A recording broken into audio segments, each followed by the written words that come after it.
Okay, so hey Facebook, Lady Rochelle here of Warriors Talk. How's everybody doing? It's Friday. Happy Friday. I hope that you all are having a fabulous Friday. Whenever you hear this video, see this video, please share this video because a lot of people who are going through a storm in their life may need just some extra help, an extra boost, and sometimes the support system is the best people to help you and to push you along, to give you hope, to help you find comfort in whatever you're going through, and know that you can always turn to God because He is the one who is there to comfort us. In fact, He says to cast your cares on me because He cares for us. And a lot of time we cast our cares on individuals and we become disappointed. So when you start casting your cares on God, I promise you will not be disappointed. And so I want to talk about cancer and the suicide rate because the cancer suicide rate, I read this article on CBSnews.com and it talked about one of the cancers that are linked to the highest number of suicide rate, which is lung cancer. And we know in the news today, we heard about 2 actors who have committed suicide. And that's not to mention, they got all the public attention, and that's not to mention all those people who have committed suicide that don't make the news. And we know that there are a lot of people on a daily basis who commit suicide and they do not make news. So our prayers go out to not only the actors, families who lost their life, but also the ones who don't make the news on a daily basis that commit suicide. So you never know what one person is struggling with. We need to continue to reach out to our loved ones, to reach friends. We're so busy, we become so isolated in our own little world, and we look up and, oh my God, somebody passed away, somebody has suicide, somebody is sick. You know, we spend a lot of time doing a lot of other things. We need to focus on each other. God put us here to love our neighbors, and some of us don't even know our neighbors. And so I want to talk about the cancer suicide rate because being a cancer survivor, I know that depression is real, envy is real, hopelessness is real. I know because I've suffered through it. And a lot of times when you go through it as a cancer patient, they don't cater to the mental aspect of it. In fact, the article talked about doctors and how they give them a lot of information.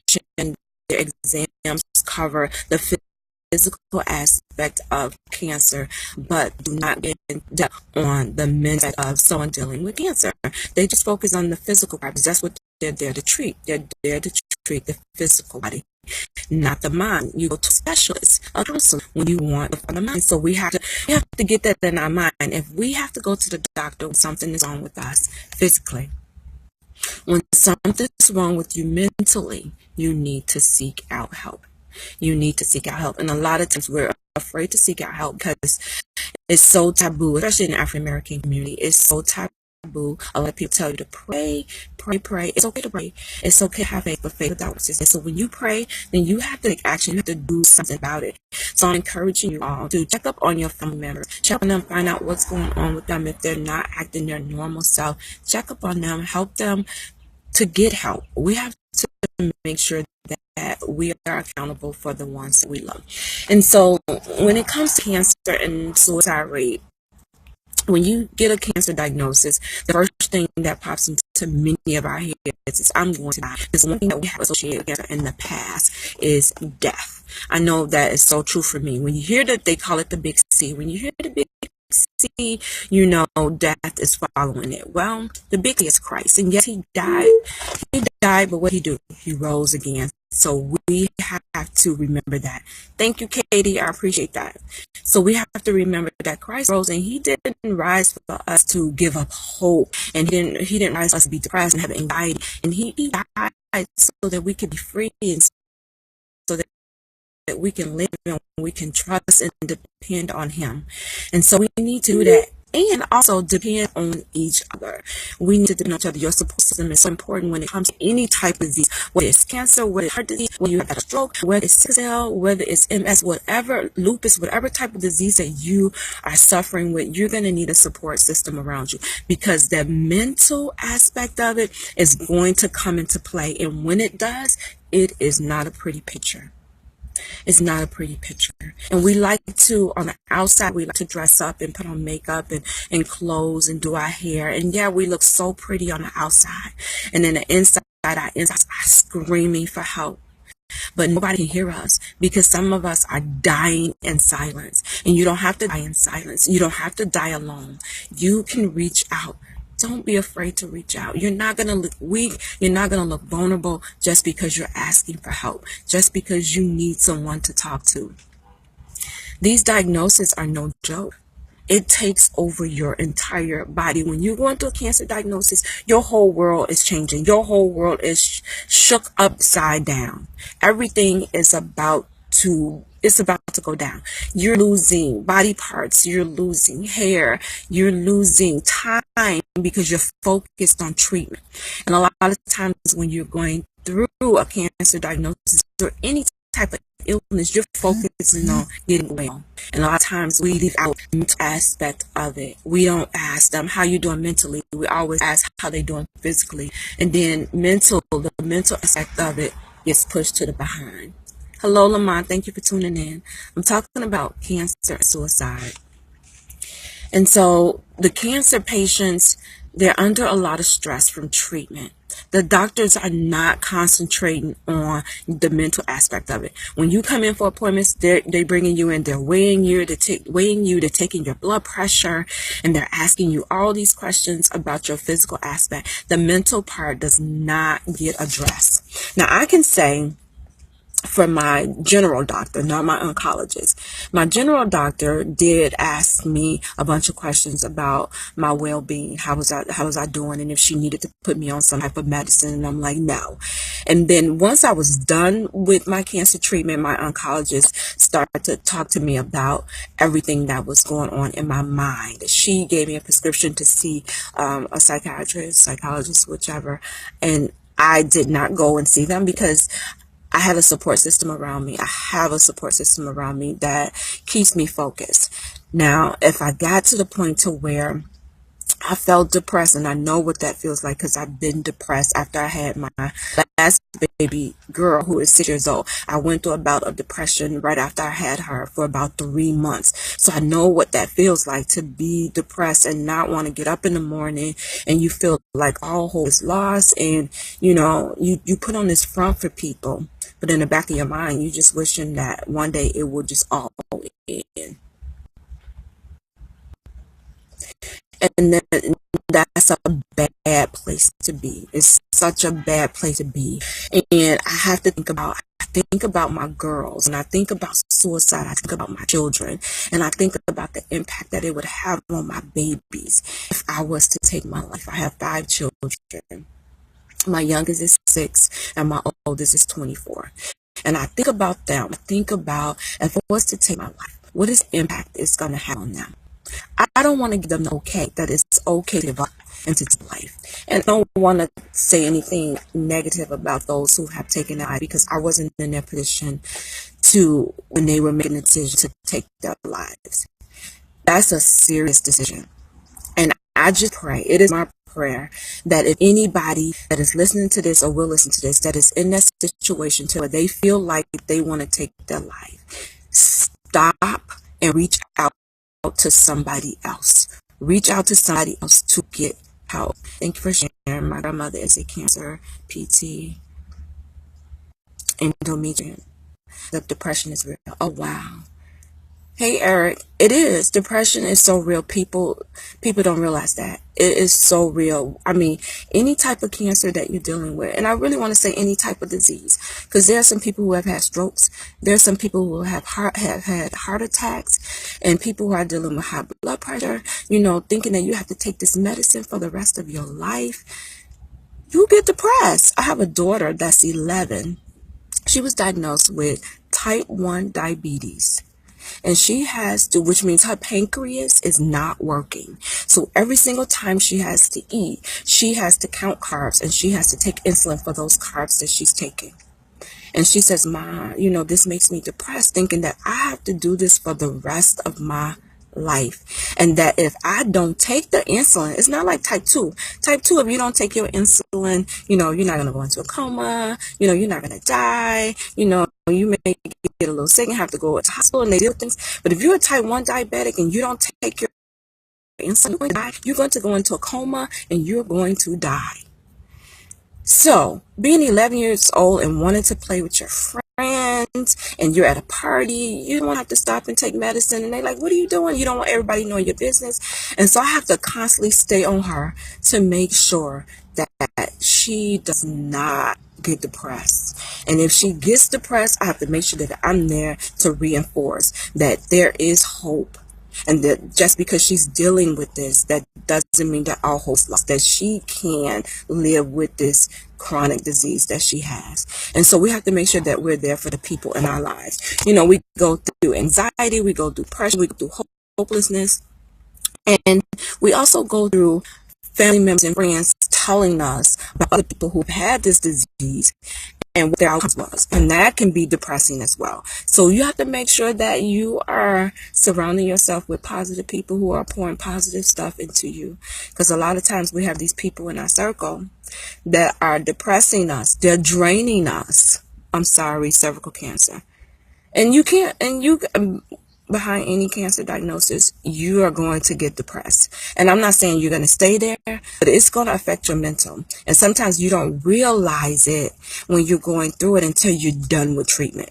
Once you're done with treatment, then that mental aspect comes in and it hits you like a ton of bricks. And you're just like, wow, because going through treatment and you're going through tunnel vision, and your whole focus is getting through treatment, getting that no evidence of this disease. That's what you're looking for that no evidence of disease. And so you're focused. So you don't really take time to think about the mental aspect of what am I going through, or what it's doing to me.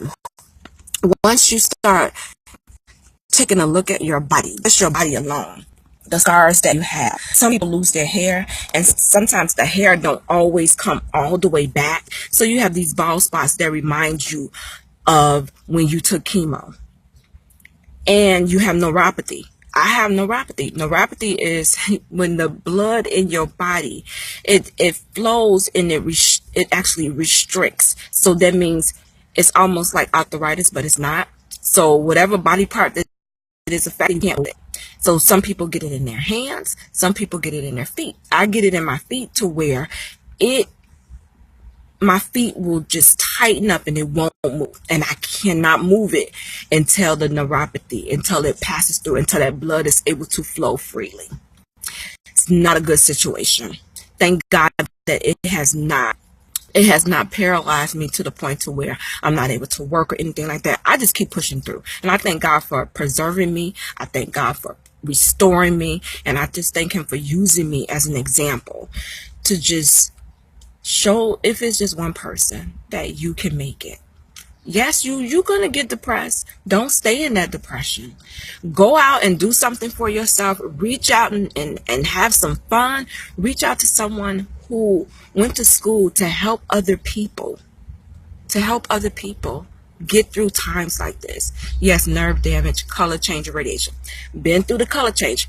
The side that I got the radiation on is still darker than the rest of my body. It's still darker than the rest of my body. I can remember my skin getting so dark. I used to call myself the little chocolate bunny because I was so dark.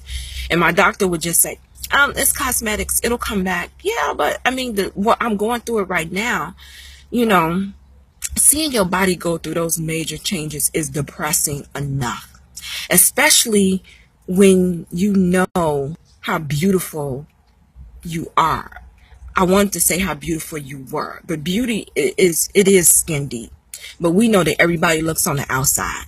The first thing they do when they see you, they see the exterior. Some people don't even get to know the inside, but they see the exterior. And so you subconscious, when you're going through a disease and it's altering, it's disfiguring you, It's depressing. It's depressing to have the bald head. I've been through the bald head, and a lot of women embrace their bald head. Embrace it. It's a part of you. Cancer does, any type of disease does not take away the beauty that's within you. You're going to always have that beauty. It's going to shine through your smile, through your eyes, through the shiny bald head that you have. It's going to shine through. I'm telling you, I was bald head. My hair is back to where it used to be. It's a better grade of hair at that. And I don't wish a cancer diagnosis on anybody. And that's the purpose of me doing the Warriors Talk radio show. It's not just to make you aware, but to educate you enough to where you get so in tune with your own body that you can tell the doctors what's going on. You get so up to date on the medical information in your family that you're educating your family on what's going on, what to do. And I can say this. When I had a sister that passed away at the age of 52 from breast cancer in 2010. I didn't get my diagnosis till 2013. And we know, if you didn't know, cancer just don't start growing overnight. It doesn't. Sometimes cancer can be 10 years growing inside of you. Some people have an aggressive form of cancer. Now, I had an aggressive form of cancer, which was triple negative breast cancer stage 2. And so when my sister got diagnosed in 2010, what I should have done was go to the doctor and say, hey, my sister was diagnosed with breast cancer. What are my chances of me getting it? And at that point, I could have been taking preventive measures. I slept on that information, and I'm asking you not to do that. Katie Lowe says, you are beautiful from the inside out, and you are manifesting who you are, and it shows. Thank you so much. I appreciate that. And I have to give all glory to God. I really do.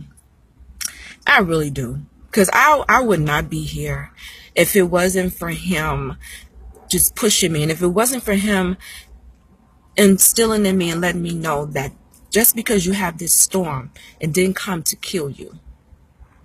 All storms don't come to kill you. It doesn't. Some of them come to clear your path to get you where God needs you to be.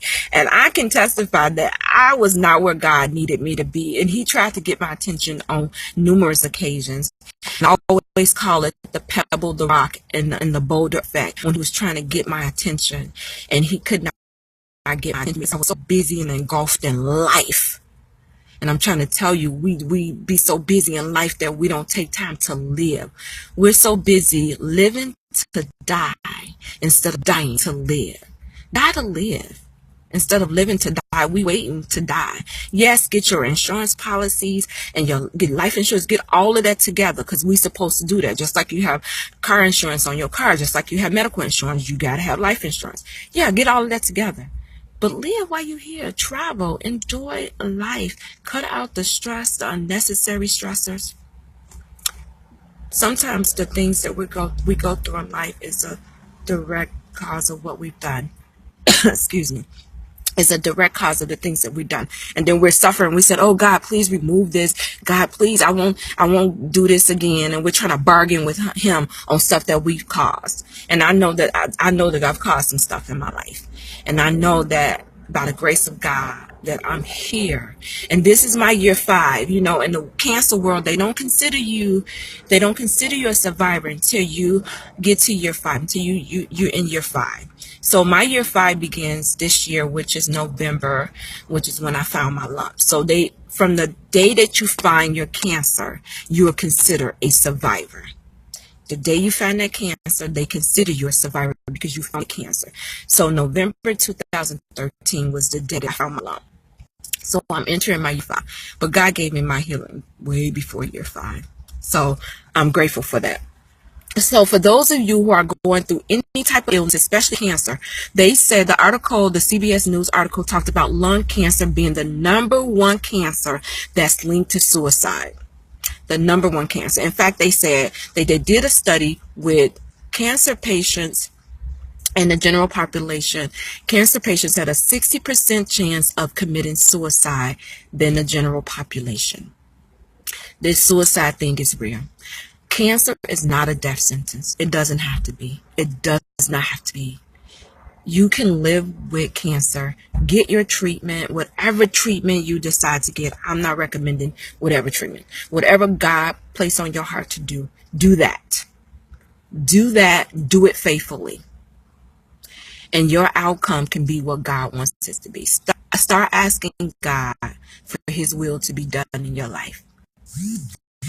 And once you start asking that, then you're able to live a more abundant life. Because you're not dependent on all unnecessary things, all this unnecessary hopelessness. But in God, we can find hope. So I pray that someone see the information on my page. I put the suicide lifeline on my page. So if you know someone who may be contemplating suicide, you know someone who's depressed, you know someone who's going through a cancer diagnosis or any type of life-altering disease, pass that number on to them, because I guarantee you that they have thought about suicide. I guarantee you they have thought about it. And so I just want to leave you with this. This is my favorite scripture in the Bible, and I often lean on it. And it's Proverbs 3, 5, and 6. And it's trust in the Lord with all thy heart, and lean not to thy own understanding, but in all thy ways acknowledge him, and he shall direct thy path. Thank you all for tuning in. Don't forget to share this information with someone you love.